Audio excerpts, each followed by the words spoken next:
সুষ্ঠু, শান্তিপূর্ণ ও নিরপেক্ষ নির্বাচন নিশ্চিতে আইনশৃঙ্খলা বাহিনী সর্বোচ্চ প্রস্তুতি নিয়ে মাঠে নামছে বলে জানালেন প্রধান নির্বাচন কমিশনার এএমএম নাসির উদ্দিন। তিনি বলেন, যারা নির্বাচন প্রতিহত করার ঘোষণা দিয়েছেন তাদের বিরুদ্ধে সব ধরনের ব্যবস্থা নেওয়া হবে। অনুপ পিয়ালের রিপোর্টে বিস্তারিত। লিলি বিউটি সোপ, যার অ্যান্টি এজিং গুণ তারুণ্য ধরে রেখে ত্বকে করে উজ্জ্বল। তারুণ্যময় উজ্জ্বল ত্বকের জন্য। রিমার্ক। চলছে জাতীয় সংসদ নির্বাচন।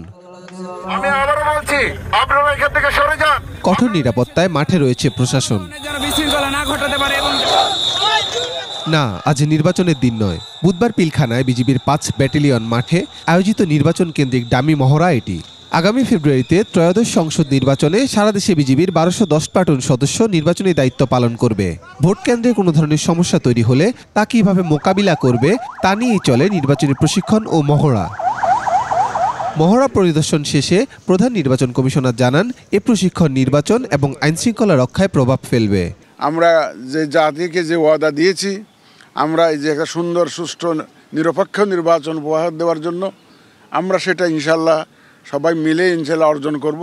একটি দলের পক্ষ থেকে নির্বাচন প্রতিহতের ঘোষণার প্রসঙ্গে সিএসসি বলেন, যারা প্রতিহত করার ঘোষণা দিয়েছে তাদের বিরুদ্ধে ব্যবস্থা নেওয়া হবে। আর যারা প্রতিহত করার ঘোষণা দিচ্ছে সব ধরনের ব্যবস্থা আমরা নিব, যাতে কেউ সহযোগিতা লাগবে, আপনাদের সহযোগিতা লাগবে, সাংবাদিকদের সহযোগিতা লাগবে, দেশবাসীর সহযোগিতা লাগবে, ভোটারদের সহযোগিতা লাগবে।